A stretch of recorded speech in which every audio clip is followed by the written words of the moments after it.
Hello everybody and welcome once again to Casual Gamer Oz. We're in F1 2017 Career Mode Season 1 with Toro Rosso driver Ben Waterworth. My name is Ben Waterworth and we're at the Hungaroring. We're about to do a wet qualifying, but let's have a bit of a recap of what happened in the last race in Britain. Qualified in 13th, was quite satisfied with that result, as I was with finishing in 9th place. I damaged my front wing early, but was very defensive and held on to the points after a bit of a battle with a Renault and a Haas. That is my second consecutive points finish, so very happy with that. Now we're here in Hungary, a race that I like, but just looking at my results in my two career modes in F1 2016 that you would have seen me do, 20th and 21st are my two qualifying positions, and a DNF and a 22nd. So obviously it's a race that I haven't really fulfilled potential that I like at this track. But let's do this right now. And we are now with this weird little thing where they put me into a I don't know why they do that. I don't want to go into that mode. Thank you. Wet track in Hungary. I'll stop complaining about that. As in that weird little screen that we had there. As we try our darndest. Whoa, the grip levels on these tyres are nowhere.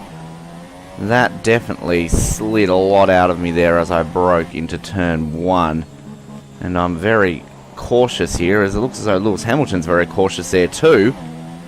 As you can see, the ghost car in front of me. Whoa, I've gone completely off the line there. And I've stuffed my lap up completely. Well, we know that this is pretty much going to be dead last. Which, I guess if we do qualify in 20th position, it will, funnily enough, equal my best qualifying here. Obviously, there was 22 cars in F1 2016. Looks as though we'll be able to fit a new gearbox and all that jazz to just add it for the rest of the season, though. That's the slight positives of qualifying last. Obviously, you don't want to qualify last here in Hungary, given that it's nigh on impossible to overtake. But alas, we will be qualifying last. We won't do what we do sometimes and crash out. We won't make the engineers work hard overnight. And obviously sully our reputation slightly, which has been on the up since our last couple of points finishes. We'll just limp on home here and get ourselves across the line. Disappointing result here for Toro Rosso for our qualifying, but again, we actually equal our best ever qualifying at the Hungaroring, believe it or not. Vettel looks as though he will get pole position for the race as I run myself incredibly wide into the last turn. This is a very poor handling circuit for this car in the wet. And there we go. Dead last. Jeff not happy. Yeah, we get it, Jeff. Go stuff yourself. And we will start last for the first time since Azerbaijan. And of course we know that we crashed out of that race. So that's our qualifying. Let's try and put a smile on our dial. Sign's gotten 12th there, so he did alright. Let's try and think of some positives as we move forward in towards race day. Something that we're about to do now. Okay. So we want to go for 3 consecutive race finishes for the first time since the opening 3 races of the season. But obviously, as I said before, our career best finish here in Hungary was 22nd last time around in our second season there. I do remember the first season, I was quite racy, but it was an errant Felipe Massa who took me out of the race. So, yeah, I didn't actually see what our reputation at all, because we're about to see that now, I think. Now I'm losing the rivalry, and it looks like I'm set to lose another rivalry here. How's my reputation levels? Oh, look at that. Drop way down. No teams want me again. It's only Renault and Haas who have that slight thing. They go up and down a lot, don't they? They kind of seem to fluctuate so quickly. I don't like that. I'd expect them to kind of, I mean, I could come out and basically get pole and win Abu Dhabi after having no reputation with any of the teams, and that's what they're going to base their contract on. I think it should be more of a stable thing across the season. Interesting. Something which maybe they'll tweak in some patches, we'll see. But it looks like we're going to have a dry race here, and I didn't fit the new gearbox, did I? That was what I wanted to do, but I wasn't thinking. I don't think I can do that now either. Good job, Ben. Good job. Considering that you had that option available to you. Anyway, alright, let's take a look at the grid. We know Vettel's on pole. I think it's a Ferrari front row from what I saw briefly before it is. So that means Hamilton and Bottas will no doubt be 3rd and 4th. As we will get there eventually. Yep. As we move back through the field, of course, it's going to be the 2 Red Bulls. Alonso up in 7th. Massa 8th. Perez 9th. Grosjean in 10th. Hulkenberg, Sainz, Magnussen, Ocon, Van Dorn well down on his teammate. Palmer, Lance Stroll well down on his teammate too. Verline, Ericsson and Waterworth. That is me. Alright, let's do this. Let's see what we can do in Hungary here. We want to finish the race. We want to get some... well, we're going to finish 17th or higher. I'd like to get some points, but I'd just like to finish the race, to be honest. We are... Go. Very long time on the lights there, Charlie. So we are action stations here in the Hungaroring. I'm just going to stick here to the inside. See if we can always do this pretty standard dive bomb into turn 1. Just going to brake a little bit early there as we don't want to go into the back of our teammate.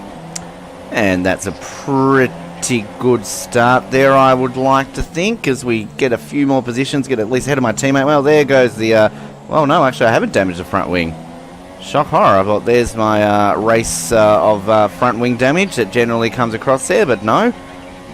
No penalty or anything like that. As well, no overtaking. I'm not paying attention. I was looking down at... don't even know what I was looking at there, but there was a car off. It looked like a Haas in the corner of my eye. Not sure if it was or not, but there was no overtaking. I quickly stuck on the brakes and nearly rear-ended a Renault in front of me. But it doesn't matter because I've moved up into 11th, so satisfied with that. Well ahead of our expected target of 17th at the moment, which is good. I've got Kevin Magnussen all over the back of me wanting to suck my balls. And it was a Haas. Romain Grosjean is out of the race. My combat buddy from the last Grand Prix and back in Australia. And I'm going to see what his teammate, Mr. Magnussen, is like when it comes to combat, because he is hovering around my rectum. As we... coming to the final turn here, Lewis Hamilton leading this Grand Prix. He must have taken the lead from the Ferraris. I just want to quick look at my car. That's not the one. No, I don't have any damage. So, I don't know how I managed to survive that. I thought I did. Heard Jeff briefly there on the radio. Sounded like something about making something worse. So I was assuming maybe I didn't look at my car map enough and I did have a bit of damage. But I don't, it seems. So, anyway, 11th place. I know we were just one outside of the points here, and I don't think we're going to do enough to be able to catch Hulkenberg ahead of us. But I would be satisfied with 11th, as would the team be. 6 places ahead of where we're set to finish. But it looks as though I am hanging on a little bit here to the Hulk. We'll just try our luck here, perhaps, and we'll see how close we can be on the main straight. And perhaps we'll flick it up to the rich mode to give ourselves a little bit more engine power. Obviously with the development points, we haven't done a whole lot recently on the car, and going into these power hungry circuits next of Belgium and Italy, I'm not sure how we're going to fare there, given that the Renault on this Toro Rosso isn't exactly the most powerful engine in the field. So it's Renault versus Renault, at least in terms of the engines in the back of this car at the moment, with the car in front of me with the Hulk. And I've got Ferrari-powered Magnussen behind me. He's going to run myself wide there. Vettel fastest lap, Raikkonen fastest lap. Getting a little bit ragged here, it feels. And let's just try a lap on the rich mix, just to see if we can gain a little bit on Hulk. DRS is enabled. Magnussen isn't within range, though, so that is good.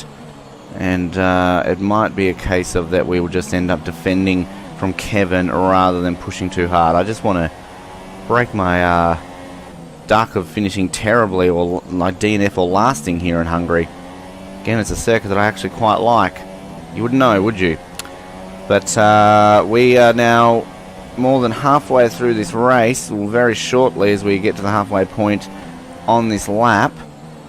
And I'm a bit disappointed in myself that I forgot to fit that extra engine and gearbox, because again, I know we've had a couple of them fitted already in terms of getting the extras by qualifying last. That's an interesting little loophole that I feel you can do.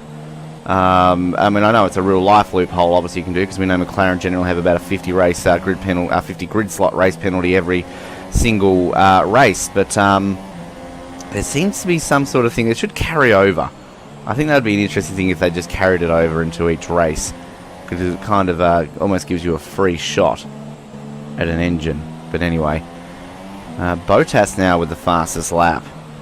Valtteri, of course, winner the first time around there in Britain last time. As we get into our penultimate lap, I'm going to probably flick it off the rich mode. No, we're still a lap ahead. So I really think that we can just keep it in rich mode. Obviously, again, we're only on 5-lap races, so it probably really doesn't amount to much. The reason I've probably got people thinking, well, you can always have it in rich mode. You're a 5-lap race, so it won't amount to much. I know in one of the career modes I did before I ever started posting them on YouTube, it was an Azerbaijan race. I had it in rich mode for the majority of the Grand Prix, and I ran out of fuel on the last lap. So at least now in F1 2016, it was a thing that you couldn't do it if you hadn't developed your car enough. And at that stage I hadn't, and my Sauber in my F1 2016 career mode, I had developed it enough that I could really get away with having rich mode for most of the race.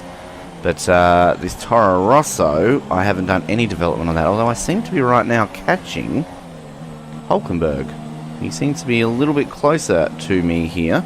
Actually, it's not Hulkenberg, it's Perez. Hulkenberg's gotten ahead of Perez, and Perez seems to be slightly slower than the Renault. So he's my rival too, of course, currently. So maybe a last lap conclusion here, if I can maintain a clean line, as Raikkonen goes again fastest lap. So I whack my microphone again there, folks. Sorry, I was just scratching my nose. So we come into this tight little last corner. Magnussen's still just hovering about.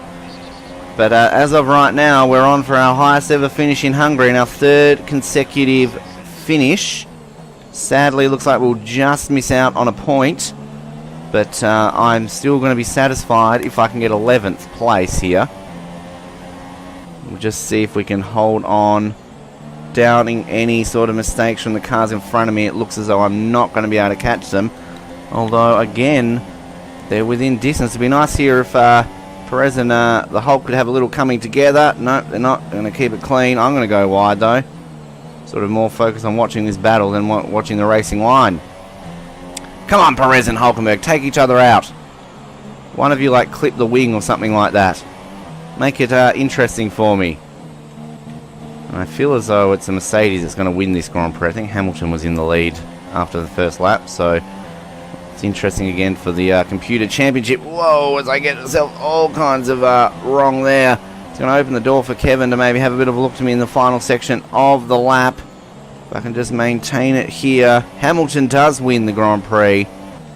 That will close the championship out a little bit more as we've now into the final corner. And I will no doubt here, barring any catastrophes right about now, none. 11th place, 3rd consecutive race finish. I'll take it. My finished, the highest I've ever finished in Hungary, and the team is satisfied with it. So yeah, I'll, obviously disappointing to miss out on some points, just ever so slightly, but it's still one that I will take on board heading into Belgium.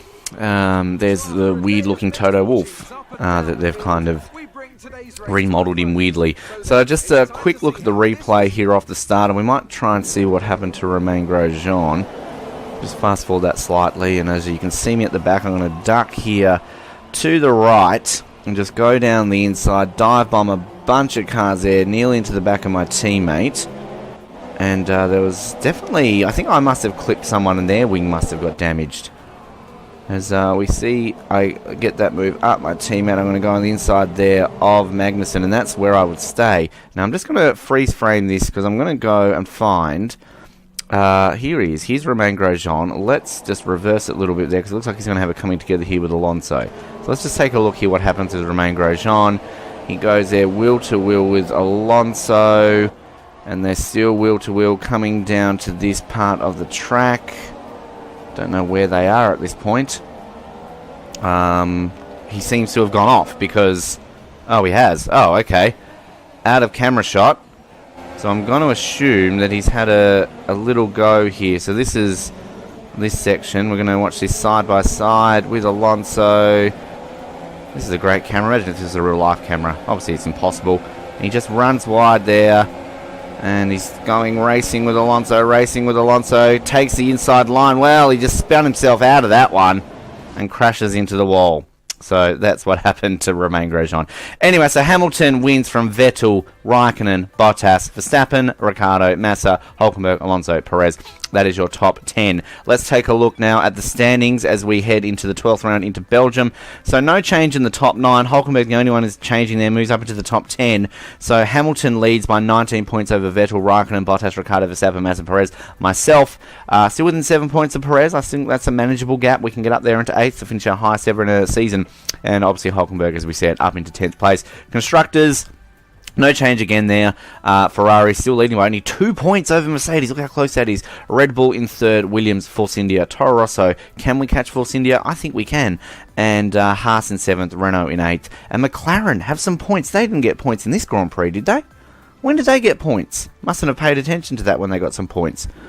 2 points there. Was that Alonso who got points? Sauber. It did. Okay, I wasn't even paying it. I was so blasé about the fact that Alonso got points there. So there you go. Alonso gets McLaren's first points. Just a bit of standings for you there. Anyway, that's Hungary. We're off to Belgium next. Remember to like, subscribe, comment, and thank you for tuning, of course, here into Casual Gamer Oz. We appreciate it. And we'll speak to you next time.